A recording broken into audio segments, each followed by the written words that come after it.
bem com vocês? Então, hoje nós estamos aqui para fazer uma das pesquisas que eu acho mais fantástica.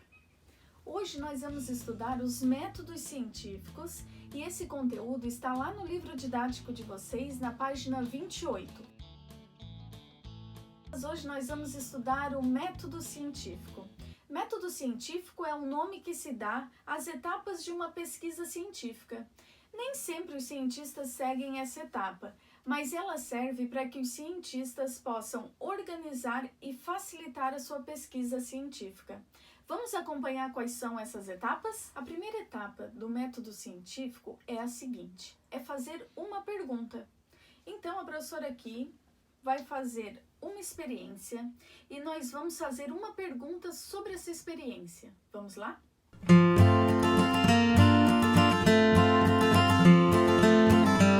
Então, meus cientistas, para fazerem essa experiência, vocês vão precisar de um pouco de terra e alguma semente. E 2 vasinhos, né? Na verdade, não precisa ser vasinho, pode ser algum copo, algum potinho, qualquer coisa. E a semente, a professora vai utilizar de alpiste, que foi a sugerida pelo livro didático.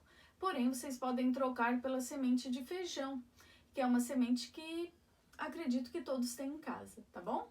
Essa experiência ela não é obrigatória, mas eu gostaria muito de receber o vídeo de vocês fazendo essa pesquisa também. Por quê? É muito legal que a gente acompanhe no nosso dia a dia a evolução dessa pesquisa científica que vamos fazer. Ela é basicamente o seguinte: vocês vão pegar e colocar terra nos 2 potinhos.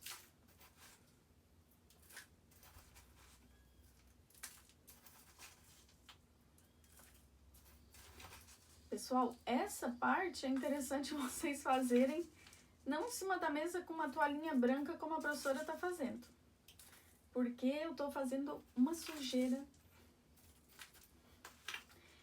Então, eu não vou encher por completo os 2 vasinhos ainda. Vocês devem imaginar por quê, né? Porque temos que colocar as sementes.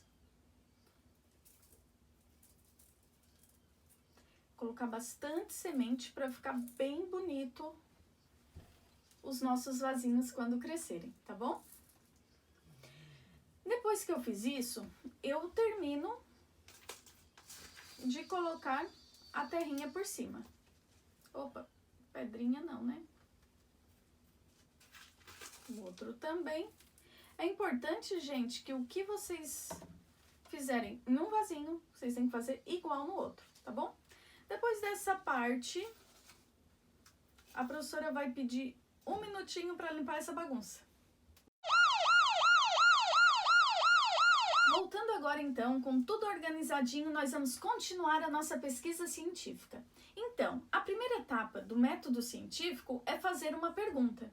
E a pergunta que a professora resolveu fazer, e o livro didático de vocês também traz, é a seguinte: será que as sementes precisam de água para crescer?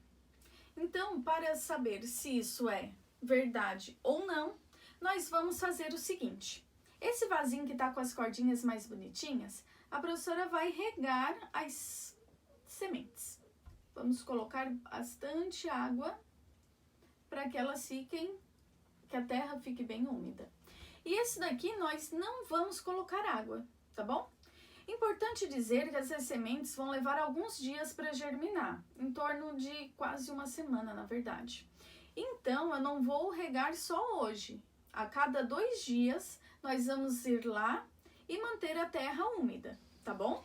Então, gente, agora vamos para a segunda etapa do método científico. A segunda etapa é criar uma hipótese. Então, primeiramente, o que é hipótese, professora? Hipótese nada mais é do que uma resposta para a pergunta inicial. Lembrando que a nossa pergunta é se as sementes precisam ou não de água para crescer, tá bom? Então, o que a professora acredita? Eu acho que as sementes precisam sim de água para crescer. Então, eu acredito que, no meu caso, o alpiste, né, só vai crescer nesse vasinho. E esse daqui não vai crescer. E vocês, qual a hipótese que vocês acreditam? A terceira etapa nada mais é do que planejar um teste. E isso a gente já fez. né? Nós pegamos o mesmo solo, as mesmas sementes, 2 vasinhos, fizemos tudo igual. A única coisa que a gente não fez igual é o que a gente quer testar, que é a presença de água. A quarta etapa não é diferente, porque a gente também já fez, que é realizar o teste. Então, nós já colocamos a terra, já colocamos as sementes e colocamos água em apenas um dos vasinhos. E agora vamos para a quinta etapa do método científico. Ela é uma das etapas que a professora mais gosta. Por quê? É a etapa que nós vamos organizar, anotar tudo o que a gente fez. Então, o que precisa anotar, professora? Primeiro, nós vamos anotar o nome do experimento. Que nome que a gente vai dar? A pergunta pode ser o nome do nosso experimento. Exemplo, as sementes precisam de água para crescer? Pessoal, é importante deixar claro que nós não vamos anotar somente a pergunta, né, da nossa experiência. Nós vamos anotar tudo o que ocorreu em todas as etapas. Exemplo, os materiais que a gente utilizou para fazer essa experiência. Vamos anotar também quando começou a crescer e em qual vasinho começou a crescer. Importante que se vocês utilizarem um vasinho igual, vocês precisam escrever com canetinha alguma coisa, para saber qual vasinho vocês devem molhar todos os dias. Tá Pessoal, bom? Concluímos então todas as etapas do método científico e agora, para mim, é o mais difícil, né? É esperar. Temos que esperar para ver o que vai dar dessa nossa experiência. Lembrando que vocês têm lá na página 28 do livro todas as etapas. Fazer uma pergunta, levantar uma hipótese, planejar um teste, realizar o teste e, por último, reunir e anotar os dados. Essas são as etapas, tá bom? Eu notei que o livro de vocês traz a resposta dessa experiência. Então, nós vamos criar outra pergunta. Que pergunta? A pergunta que eu pensei é a seguinte. Vocês vão fazer esse experimento, como a gente fez até aqui, né? Tudo igualzinho. E aí, as plantinhas vão crescer. Eu vou fazer uma mágica, vou contar até 3 e as minhas plantinhas vão crescer. 1, 2, 3 e... Agora que a mágica aconteceu e o meu alpiste já cresceu, vocês observaram que ele cresceu apenas em um vasinho, né? Então, a nossa hipótese estava correta. Nós acreditávamos que as sementes iriam germinar apenas no vasinho em que eu colocasse água. E realmente estava correta. Então, essa pergunta nós conseguimos resolver a partir de todas as etapas do método científico. Legal, né? Só que o livro de vocês já tinha essa resposta, né? Já tinha aqui, ó, na conclusão. Só que nós vamos continuar. A pergunta da vez agora é a seguinte: será que as plantinhas precisam da luz do sol para viver? Essa vai ser a pergunta.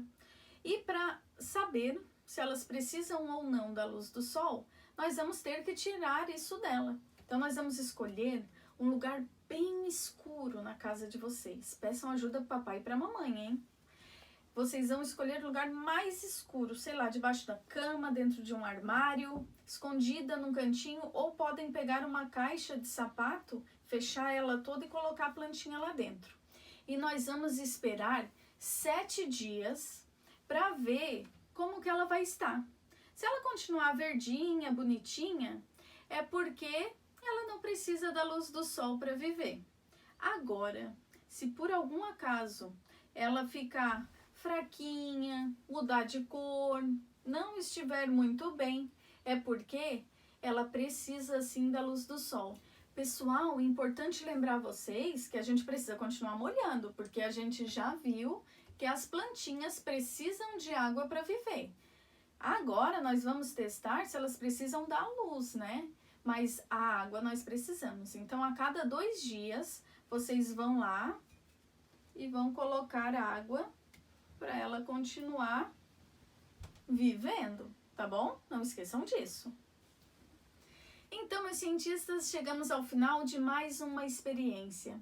E essa experiência, ela não vai ser muito rápida como as outras, né? Ela tem a duração de 2 semanas. Lembrando que uma semana vai ser para a plantinha crescer e a segunda semana nós vamos analisar se ela precisa ou não da luz, tá bom? Então era isso e um beijo para vocês. Tchau!